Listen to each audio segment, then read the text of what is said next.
Good morning. This hearing will come to order. Let me welcome our panelists, all of whom are as deeply troubled as all of us are by the situation in South Sudan. The reason for this being the first hearing of this committee of the new year is the hope that our attention can send a message to all parties in the Sudan that a ceasefire, a continuing ceasefire, a political solution and reconciliation is critical for U.S. long-term assistance, and in doing so, hopefully, we can save lives. We have many questions about the direction in which this young nation is headed and the greater implications of the conflict, and I hope our panelists will provide us with deeper insights into the situation on the ground, which I might add in a different context underscores the importance of Congress moving quickly on embassy security, with our embassy in Juba operating at severely reduced capacity as a result of the violence. Looking back, the United States government and members of this committee were hopeful that when we strongly supported South Sudan's independence in 2011. After decades of war with the Sudanese government, the people of South Sudan voted in favor of self-determination and the chance to create an inclusive, democratic, prosperous society. And they were united towards that goal.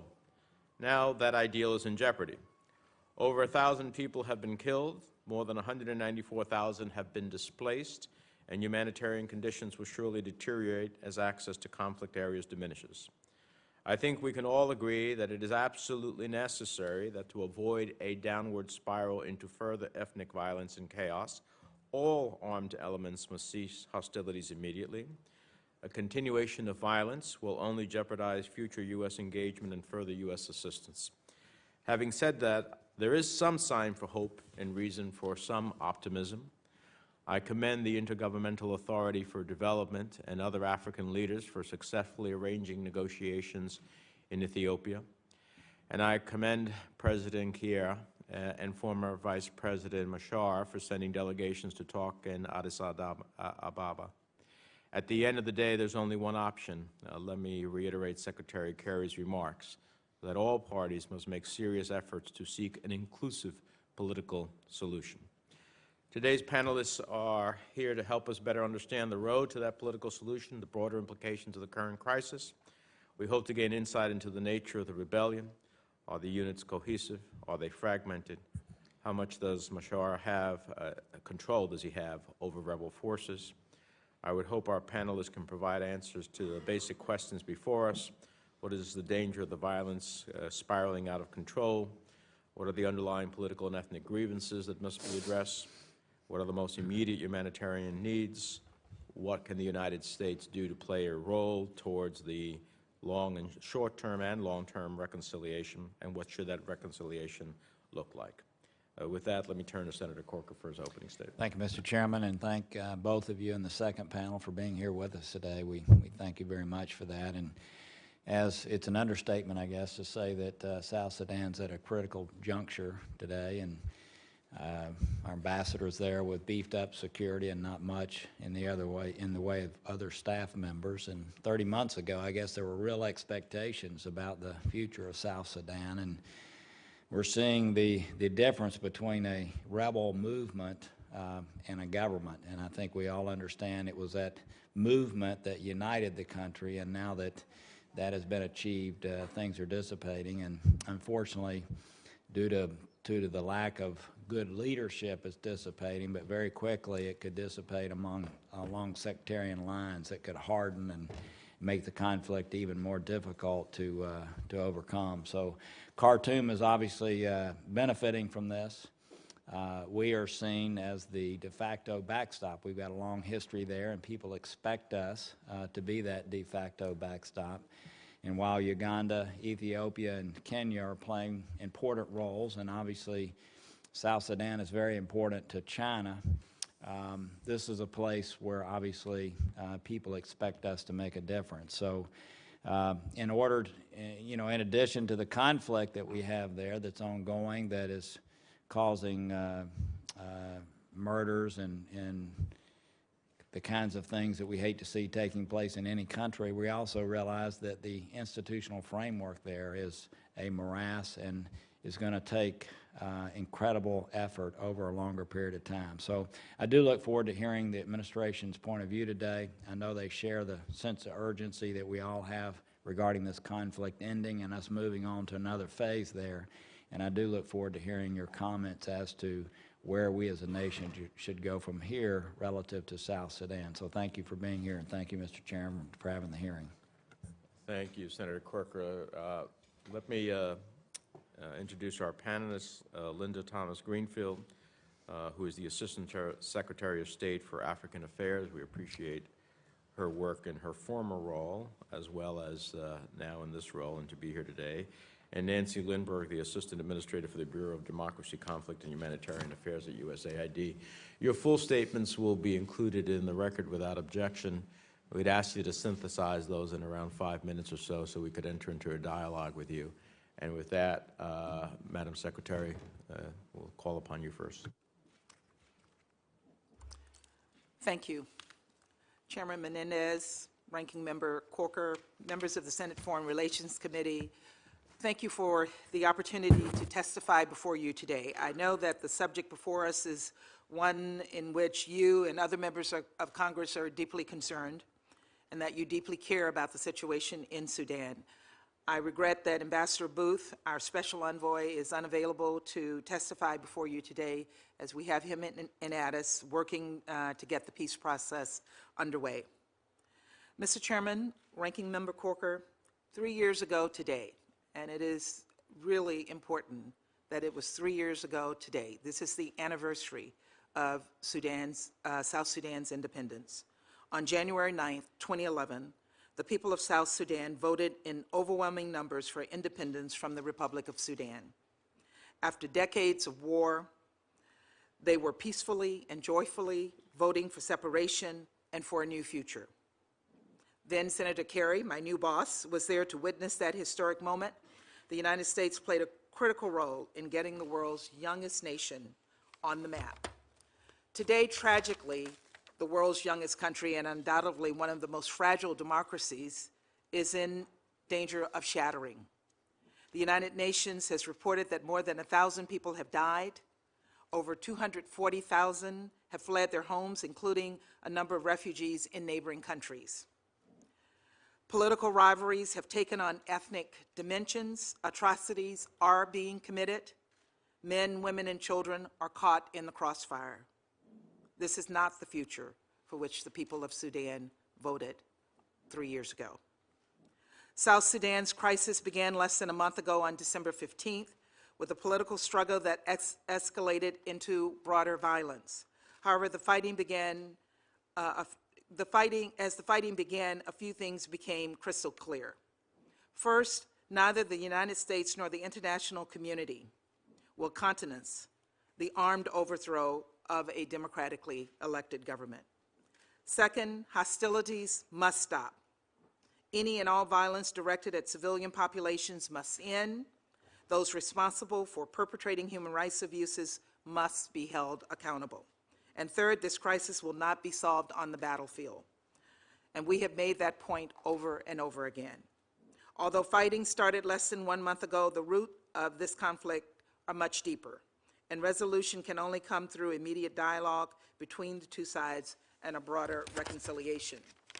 Finally, all parties must permit immediate humanitarian access to those in need, to the tens of thousands of South Sudanese men, women, and children who are the real victims of this violence. The United States has engaged in an all-out diplomatic effort to help bring an end to the fighting, with engagement by Secretary Kerry, National Security Advisor Susan Rice, and other high-ranking officials, with President Kiir and former Vice President Machar, as well as with the heads of state, foreign ministers in neighboring countries and around the world. We have galvanized support to end hostilities and open a broader dialogue between the two sides. We've called for accountability for atrocities, and we've sought to secure the release of political detainees now being held in Juba. But while we need a political settlement among the fighting parties, the immediate security situation remains critical, particularly for the thousands of internally displaced civilians who have sought protection in the UN compounds. This must be addressed. As the crisis began to unfold, we proposed and the Security Council unanimously adopted a resolution nearly doubling the authorized size of the UNMISS contingent. In turn, we are now actively encouraging member states to provide additional troops and police units to the UN mission, including through the transfer of contingents from other missions in the region. As my colleague, Assistant Administrator Lindberg, will discuss, we have committed an additional $50 million in emergency humanitarian assistance. The President's Special Envoy to Sudan and South Sudan, Ambassador Don Booth, who, as I noted, could not be here today to testify because he is in Ethiopia. Ambassador Booth has been in the region since December 22nd. He has been working around the clock. He has met repeatedly with President Kiir and other officials. He's had lengthy discussions with Riek Machar. He has secured the first official visit with the political detainees, and he sat down with local religious leaders and civil society members to help find a solution. This is an all-out effort on our part, and given our special history with South Sudan, we're working closely with South Sudan's neighbors through the East Africa Intergovernmental Authority on Development, who are spearheading the mediation efforts. A special summit on South Sudan was held just 12 days after the conflict began. The Ethiopian Minister Seyum and Kenyan General Sambwewo are the two negotiators on the side of IGAD who are leading this effort. South Sudan's neighbors are also providing asylum to the new refugees. These negotiations offer the best hope for South Sudan and the region. An agreement to end hostilities will provide much-needed time and space for dialogue to begin on the core political and governance issues that are the root of this crisis. Both sides must recognize that there can be no military solution. We've made clear to the rebels that we will not recognize a violent overthrow of a democratically elected government. At the same time, we've made clear to the government that they must open political space to allow for greater inclusion. The United States strongly believes that the political prisoners currently being held in Juba must be released. And each day that the conflict continues, the risk of an all-out civil war grows as ethnic tensions and more civilians are killed, injured, or forced to flee. The humanitarian situation grows more dire, and those who have remained on the sidelines are pulled into the conflict. Let me conclude by saying that I'm gravely concerned that the crisis in South Sudan has the potential to escalate even further. While we do not know the scale of atrocities that have been committed thus far, there's clear evidence that there are targeted killings taking place. Dinkas are killing Nuer, Nuer are killing Dinkas. Countless civilians, women, and children have become victims of violence perpetrated by both the government and the rebel forces alike. And each violent act threatens to return South Sudan to the cycle of violence and destruction that South Sudanese of all ethnicities and backgrounds voted to end when they voted for independence in 2011.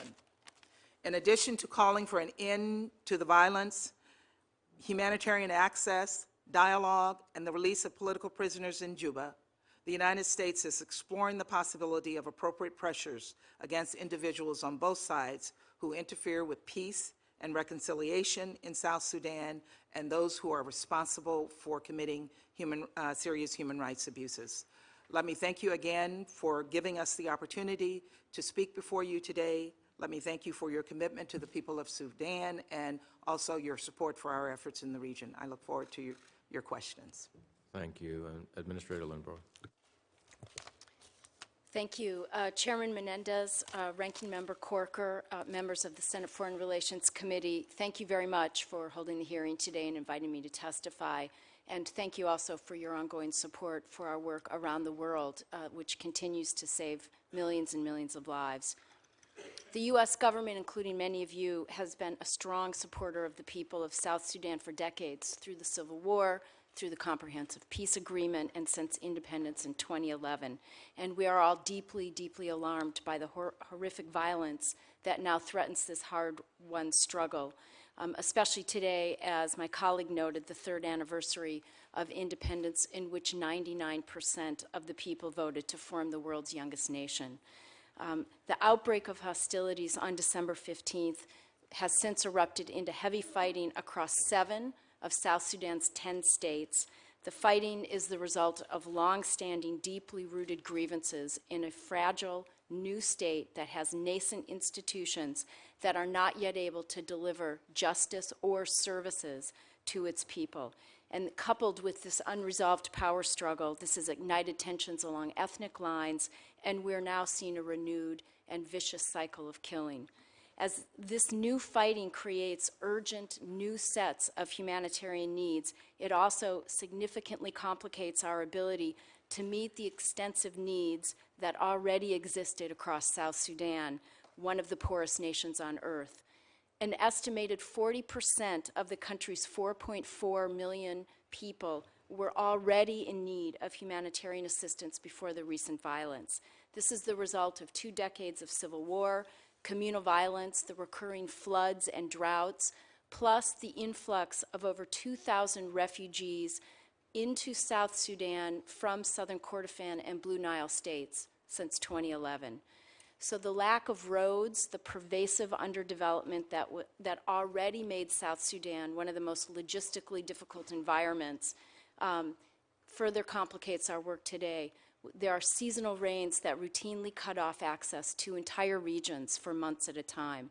So our challenge today is twofold: both respond to the immediate hostility-driven needs, as well as find ways to continue our longstanding work that seeks to assist nearly half the population already in need.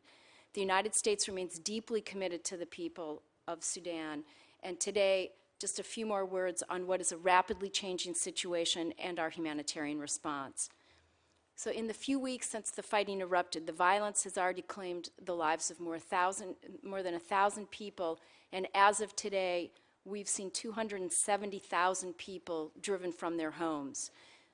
Of those, 60,000 have been forced to seek protection in the 8 peacekeeping bases of the local UN missions, or the UNMISS compounds, which are located in major towns around the country.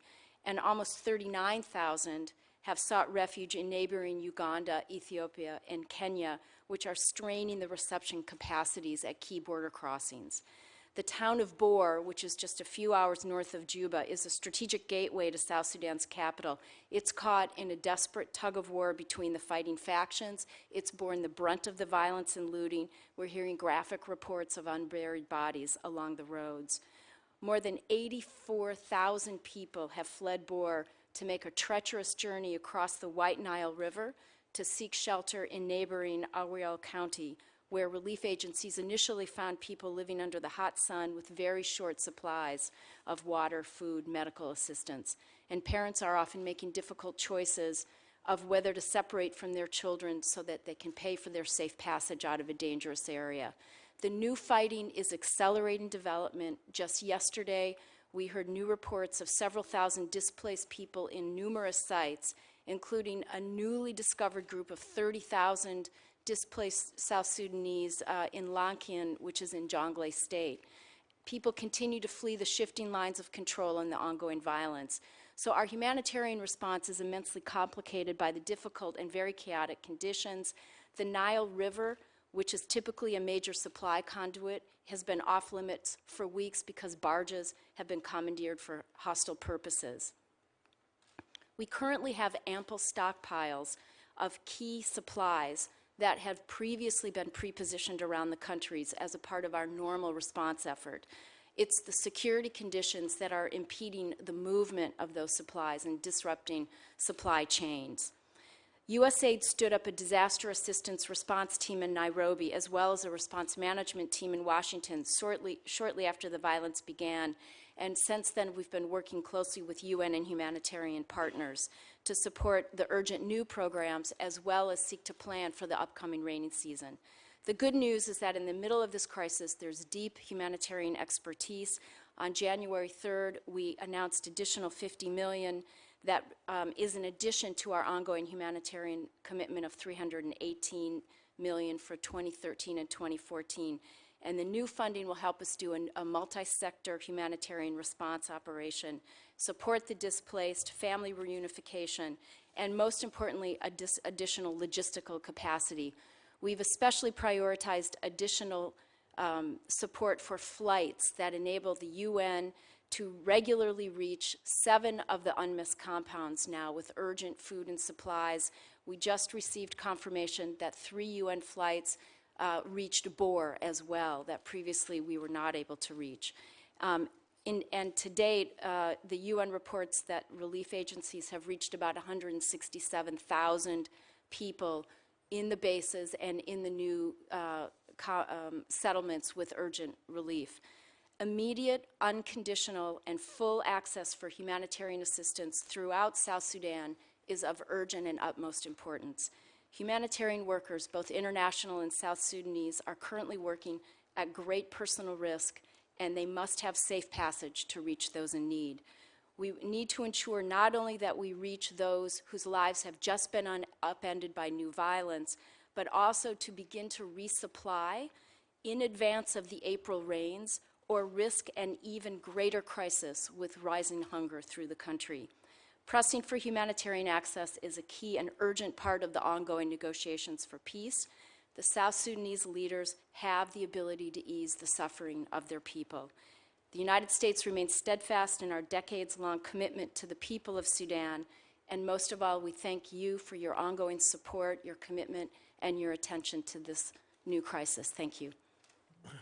Well, thank you. Let me start off with you, Secretary Greenfield. What evidence is there to suggest there are underlying, and I want to talk about that following this first question, but what evidence does suggest that the events that triggered the crisis were a coup attempt by former Vice President Riek Machar? Senator, thank you for that question. I think we have looked at this situation that has been an ongoing political situation in South Sudan for almost a year.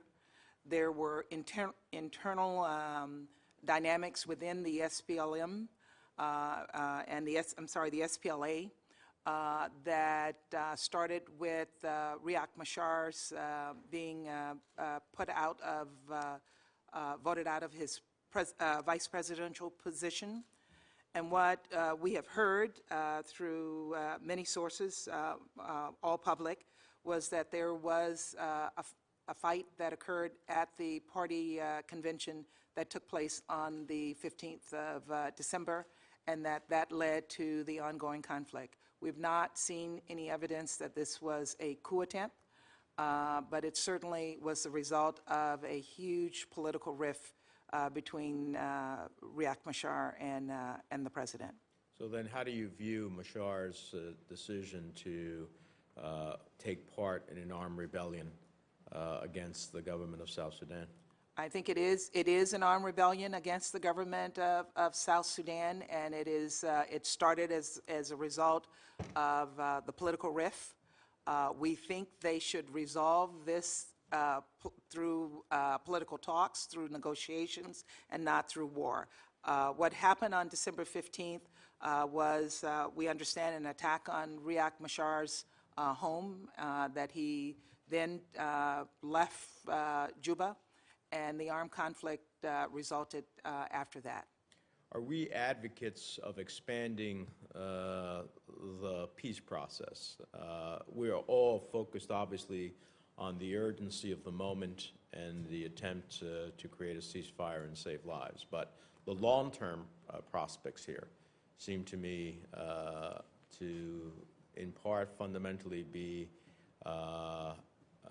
hold hope by expanding the peace process and creating a more inclusive process. Otherwise, a quick and what some might describe, quick and dirty resolution of power sharing between the powers that exist isn't going to bring the long-term stability that we seek. Are we advocates of expanding the peace process and creating a more inclusive, broad range set of participants?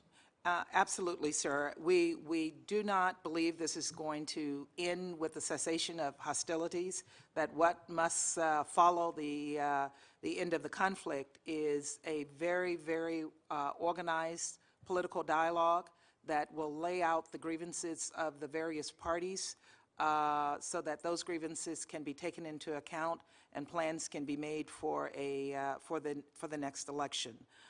We think it is absolutely important that the 11 detainees who are being held in Juba be released so that they can participate in that political dialogue and bring to the table issues that they have that they're not part of the conflict, but they do have political grievances, and it is important that those grievances be addressed by the current government. Are we collecting evidence of atrocities? Absolutely. We have Because I hope not only are we vigorously collecting evidence of atrocities, but we send a very clear message that we will find ways to punish those who commit atrocities. Yes, sir. We have sent that message to all sides. I hinted at that message in my remarks today, but they have both heard it from Ambassador Booth, and they are hearing it from others in the region.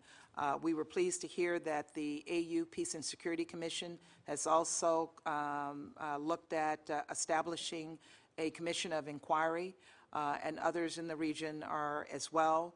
We are trying to bolster the UN's human rights monitoring capabilities so that, again, we can collect the information we need. But at the same time, we want to prevent atrocities. So part of our efforts to get the UN's forces built up was to get enough troops on the ground so that they could provide protection for the population. Well, that's my next question there. The UN peacekeepers that are providing security to tens of thousands of South Sudanese in the UNMISS camps is incredibly important. What, if anything, are we doing to assist UNMISS efforts to protect these people, the vast majority who are women and children? We went immediately to the Security Council and supported the efforts of the Security Council to increase the UNMIL contingent by 5,500. And we have been working around the clock on the phone with leaders in the region as well as outside of the region to contribute to those numbers. Nepal has provided additional troops. Bangladesh has provided additional troops. We have a commitment from Ghana to redeploy some of their troops from Unochi, as well as provide new contingents to bolster. What do you assess the ability of UNMISS to meet its mission at this point, its capability? It's challenging, sir, and this is why we have. It's always challenging, and yeah. I don't mean to press you, but quantify for me challenging. They don't have enough troops on the ground. That's what I thought. To do this, and this is why we want to help them build up those troop numbers. Administrator, let me ask you two quick questions. One is the $50 million, of course, is welcomed under the crisis, but looking at the nature of this crisis, how long do you think that's going to take you? What are you doing to work with others to join in assistance? And you mentioned flights arriving. What about these reports of child soldiers firing upon flights? Are children being used in this regard? The $50 million is in addition to what was already a large pipeline of humanitarian assistance, and we have employed all of our flexibility to enable existing partners to redirect portions of their existing programs to meet these new needs. The World Food Program, for example, has been able to redirect some of their food, and we have something called a Rapid Response Fund that we've had since 2011 that is built to be able to respond to the many different crises that have erupted in South Sudan, including floods and droughts. So for right now, we have a good pipeline to help us deal with the existing crisis. We have also worked closely with our other donor allies, and there is a new action plan that the UN has put out that has already gotten significant resource from the UK, from Norway, and a few of the other donors who have long been key supporters of South Sudan. So we have a solid partnership with others who are stepping forward with resources as well. On the flights, the reports that we've received about the firing of one of the flights was that it was potentially an error of communications. There have been not further incidents of flights. We're getting into most of the UNMISS compounds. The big problem has been into Bor, where we were not getting permission from the South Sudanese government. That was changed yesterday when we got reports this morning of 2 flights going into Bor. And our hope is that that will now be a regular occurrence that will enable us to get supplies into that compound. Do either you have information finally on these children being used as soldiers? We're hearing reports of child soldiers. We don't have confirmation of how many, and that is, one of the many issues of great concern in this rising violence. Senator Corcoran. Thank you, Mr. Chairman, and thank you again both for being here and for your work on behalf of our country. The talks that are taking place this week, do we have the right people at the table? You mean on the From the opposing sides? The government has sent a very strong delegation, and we were very pleased with that. On the Riek Machar side, he has requested that the 11 detainees be part of his delegation. He has a delegation on the ground, but his full delegation is not there. So I do think it is a good team there. They are able to speak with authority for both sides, but the Riek Machar side does not have the full delegation that it wants. Yeah. So are you sensing that without that full delegation and yet having participants from both sides that can speak, are you sensing that these talks are going to yield any breakthroughs? Not at the moment.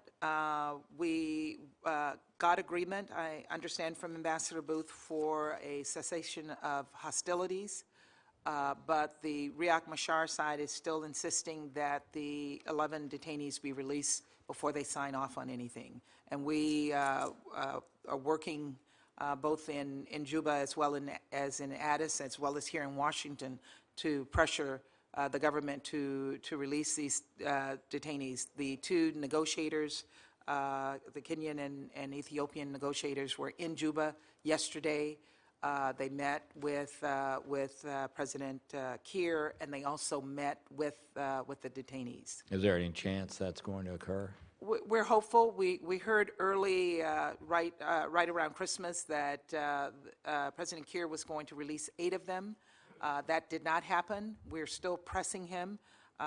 Secretary Kerry spoke to him several times on this, and we're hopeful that he will get the message that he's getting from around the world, because he's getting phone calls both from within the region as well as outside the region to impress upon him how important it is for him to release the detainees. We think they will bring an added voice to the negotiations. They will bring some political, I think, political views that are much more moderate than what we're hearing, because they're not part of the fighting party, and they've made very, very clear that they want dialogue. They don't want to be part of the fighting. The prisoners? Yes. And so what would be the president's resistance to going in and releasing them to be a part of this? If he knows that, why would he resist releasing them? That's a question I can't answer for him, but he has accused the prisoners of being part of the alleged coup plot, and that there are legal procedures that they have to go through before he can make the decision to release them. And so then on our side, just to understand how this is all playing out, we have a special envoy, and I know we've had some ups and downs. We've had vacancies there, and then we also have an ambassador in South Sudan. Who's actually in charge, if you will, of U.S. policy relative to this conflict and trying to resolve it? We are in Washington are in charge of the policy. Ambassador Booth, the special envoy, has the responsibility of implementing that policy in terms of the negotiations, but our ambassador on the ground is the person who is the major interlocutor for the government, because she's there 24/7. Ambassador Booth comes in and out. He is currently full-time in Addis, leading our efforts to push for the negotiation. Ambassador Page in Juba has continued to have meetings with the government, continued to push the government to release the detainees. She has had several meetings with the detainees, and her position of being there to keep our flag flying is an important role. Yeah. So you think the arrangement we have relative to how we're have arranged for our leadership there to be, we think it's working the way it should? It's working well, sir. Okay. And we've invested, obviously, billions of dollars as a country and invested a lot of time. A lot of people have. South Sudan and Sudan in general has just had a lot of interest from the U.S. with what's happening there now, especially after the bigger expectations that everyone had 3 years ago, as you mentioned, and certainly 30 months ago. Has the State Department at all questioned our efforts there? Has there been any diminution in feeling like we can end up in a place there that is good? What is this last several months? What's the effect on State Department efforts there? I think I can say that we are disappointed with the way things are going in Sudan, but we are committed to ensuring that Sudan does not fail. We're committed to staying with the process to get them to the peace negotiation table, and committed to Sudan having a future for their people. They are disappointed. They have been failed by their leaders. And so we feel we have to stand with the Sudanese people to take this to a conclusion that will lead the country back on the right track. I know Chairman Menendez was asking a little bit about the UN forces, and I know many of us have been to Darfur and seen the mandate that UN had there and have been frustrated in the past by that. Does UNMISS have the right mandate on the ground in South Sudan right now? We think they do, but we have looked at that mandate, and it's certainly, given the current situation on the ground, I think we need to make sure we beef up their mandate, particularly on the peacekeeping side.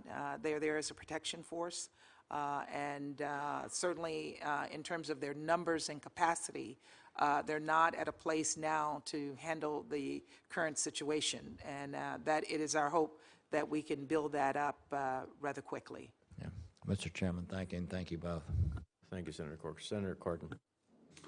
Mr. Chairman, first, thanks for conducting this hearing, and let me thank both of our witnesses for what you do to promote U.S. interests under extremely challenging circumstances. So I thank you very much and strongly support the framework that you have laid out.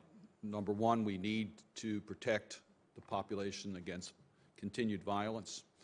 The UN peacekeeping force there needs to be critically evaluated to make sure that there is adequate resources to implement, we hope, some form of a cessation of violence.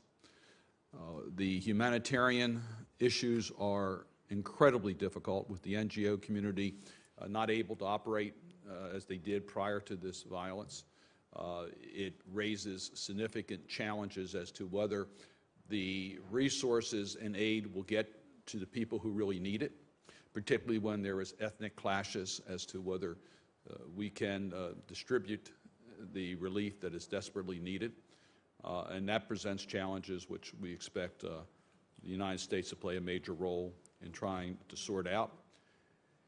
And you're correct that 3 years ago, as the elections started for independence in South Sudan, the United States and the international community was cheering a new nation. The last 2.5 years, we have not spent enough time dealing with the institutions of good governance that can deal with the challenges of a country. And I hope that we will understand that it's not just acknowledging a new country, but working to make sure that they have the institutions necessary to protect all of its citizens from the challenges of ethnic diversity. But I want to talk about one point that Chairman Menendez mentioned, and your response was what I expected to hear. And you, in your written statement, you say, and you said verbally, that you want to hold responsible for perpetrating human rights abuses must be held accountable. I've heard this before. And we've been through Rwanda, we've been through Bosnia, we've been through Syria, been through Darfur, now South Sudan. And it seems to me that as we start negotiating and we say we're getting documentation and we're going to make sure that tribunals are, that this becomes an afterthought rather than a primary thought. And quite frankly, I think one of the problems that we have is that those who perpetrate ethnic cleansing do not believe the international community will ever hold them accountable for their crimes against humanity. And unless we make this a real priority, unless we talk about it, and don't put it on the side, so, oh, I know we've got to take care of stopping the violence, and we've got to get the parties talking, and we don't want to bring up issues that might be divisive, we're never going to get the type of attention to accountability for those who commit crimes against humanity that we need. So I've been here for too many of these ethnic cleansing problems around the world, and the response for those who perpetrated it has been weak at best.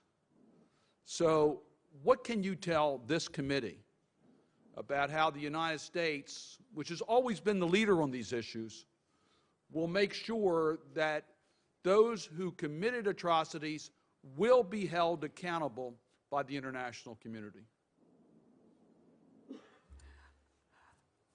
Thank you for that question, and my answer, I'm not sure will satisfy you because it's not going to satisfy me. It's hard, but having worked in Africa for many years, we have some examples where we have succeeded. If we look at Liberia and look at the fact that Charles Taylor was held accountable and is serving the rest of his life in prison, that's the example that I want to follow for us in Sudan as we look at how to be successful in holding people accountable. But it is hard. I can't say that this is something that we will be able to accomplish easily, but I can say it's something that we're committed to making every effort to accomplish. Well, let me just point out, if the United States does not make this the priority issue, it will not be a priority issue. It's up to us. So you're responsible for putting together the agenda on these international meetings, and I do appreciate the fact in your testimony that we are documenting and providing, I hope, the legal information that will be necessary in order to be able to present to the appropriate tribunals the information. But it seems to me that your public statements at every opportunity that you can about we will not tolerate those who perpetrated these atrocities not being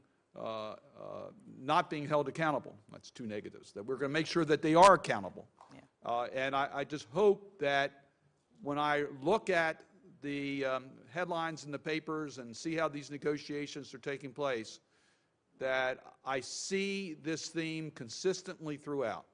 Because if not, sure as we're here today, there'll be the next country where we're going to see the same type of atrocities committed against people because of their ethnicity. And that cannot be tolerated by the international community.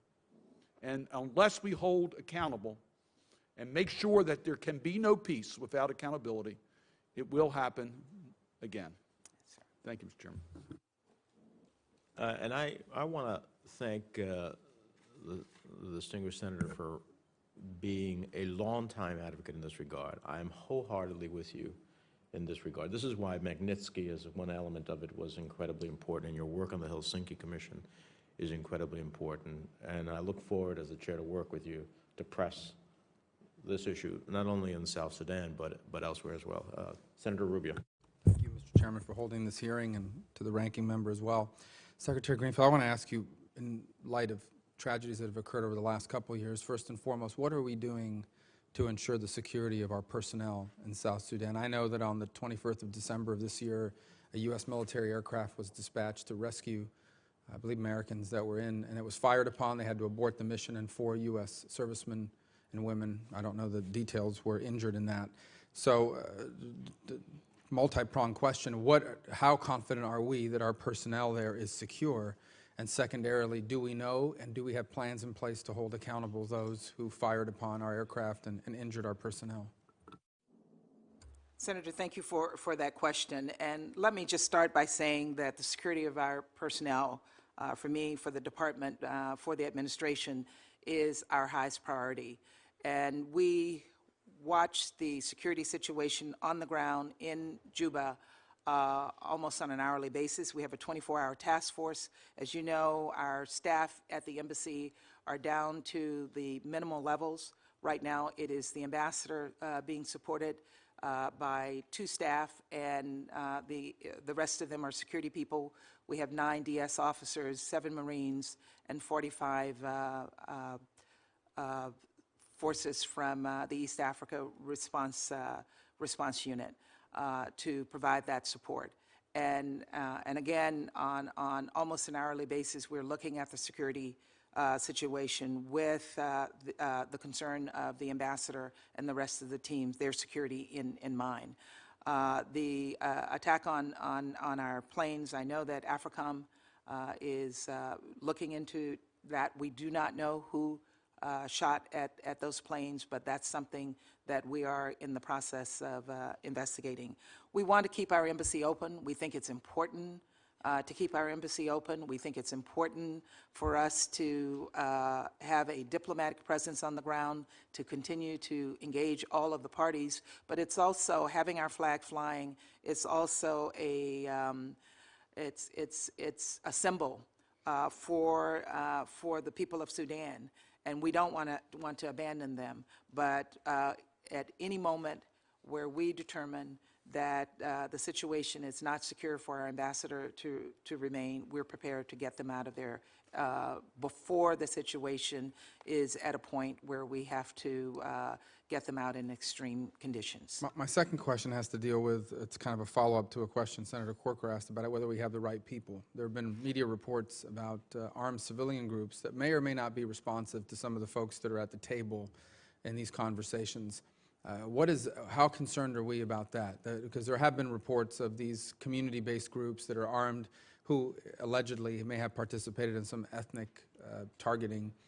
How big of a problem could that pose in terms of reaching a resolution to this, in terms of these, or how big a problem are these armed civilian groups that are out there conducting attacks and other operations? That's a big problem because our concern is that they are not under the command and control of any of the leaders there. So that's a problem I think we have to be very, very conscious of. But is it one that so it's a real problem? It is a real problem. Okay. The last question really has to go through kind of our national interest, because anytime we deal with issues happening abroad, the fundamental question for many people is, we understand it's a horrible tragedy and it's a terrible thing, but why should the United States care? I mean, this is not our business. And I hear that from some. And obviously, I believe the humanitarian issues that we've outlined here today, both your testimony and in Ms. Lindbergh's testimony, and you just heard Senator Cardin's comments as well, I agree with all of those things. I think those things in and of themselves are an interest to the United States. But beyond that, I wanted to talk a little bit about regional stability and get your input on this. Ironically, ironic to see now the leaders of Sudan in South Sudan desperate to get this thing figured out because of the oil exports. But so this independence somewhat put a strain on Sudan's economy because of the loss of the oil fields. And my understanding is that domestically in Sudan, that was actually created some internal controversy with regard to that.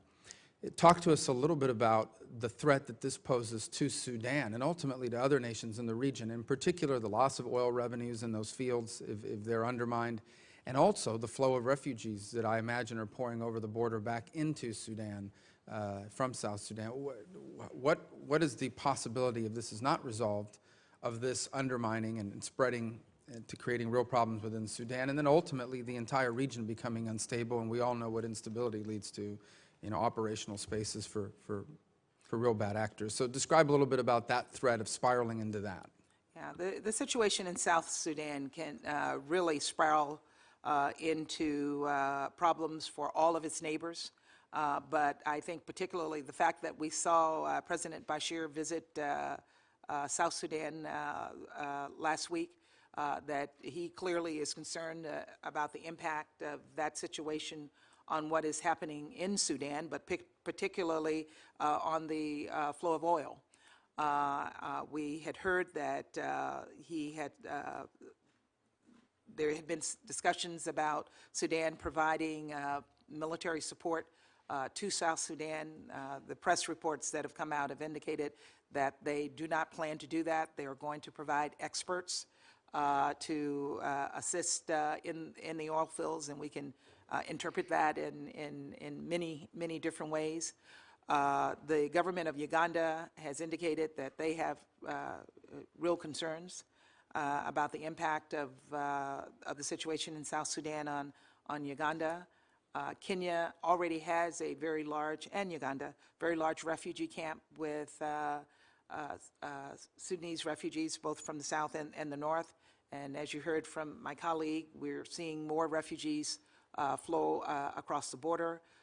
Ethiopia, I think, also has some concerns. And what I'm concerned about is if these countries get involved in the conflict in any way, that this conflict could spread. Spiral. Yeah, and I just wrap up by asking about the refugees, because in addition, if the loss of the oil revenues to Sudan would create extraordinary domestic pressures within Sudan, thereby creating the potential of a problem there as well.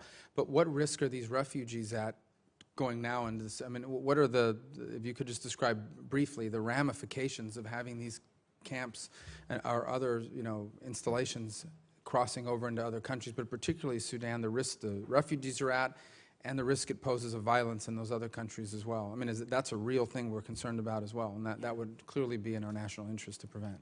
I think if I can turn to my colleague here to talk about the refugee situations and the impact, but from the political standpoint, having outflows of populations into neighboring countries take the problems from the country into the neighboring countries. And I think that is a concern that all of South Sudan's neighbors have, having been neighbors of Sudan during the conflict of more than 30 years. They know the impact that refugees will have on their societies, on their economies.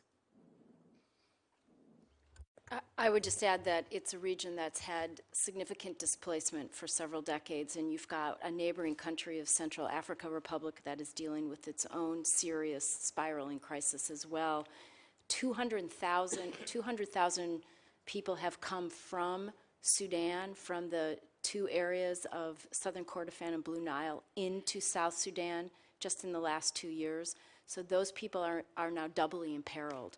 And as people continue to move across these borders, there's always greater danger once families are displaced and once they're moving into countries where they have fewer resources, and some of them are already fragile because of the pressures of dealing with so many displaced populations. Thank you.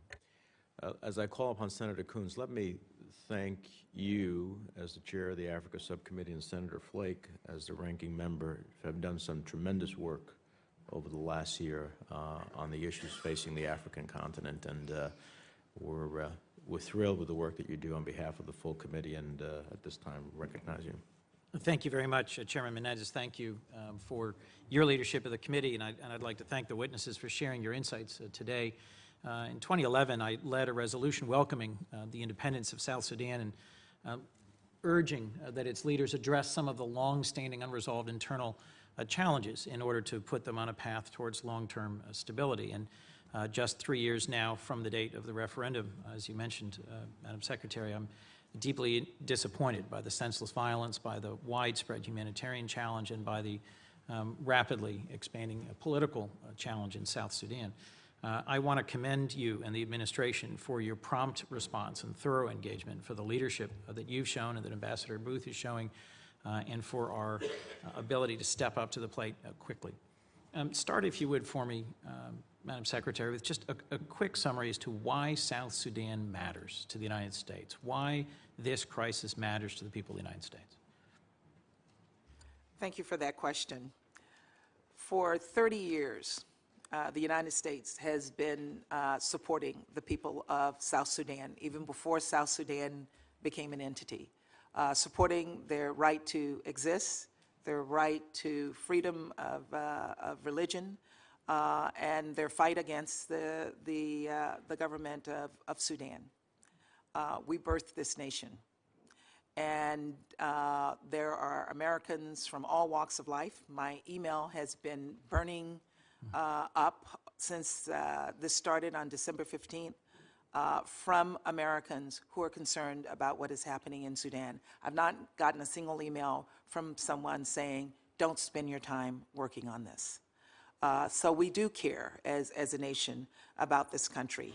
We also have a significant population of Sudanese Americans who have thrived in our country, but who have an abiding interest in the success of Sudan.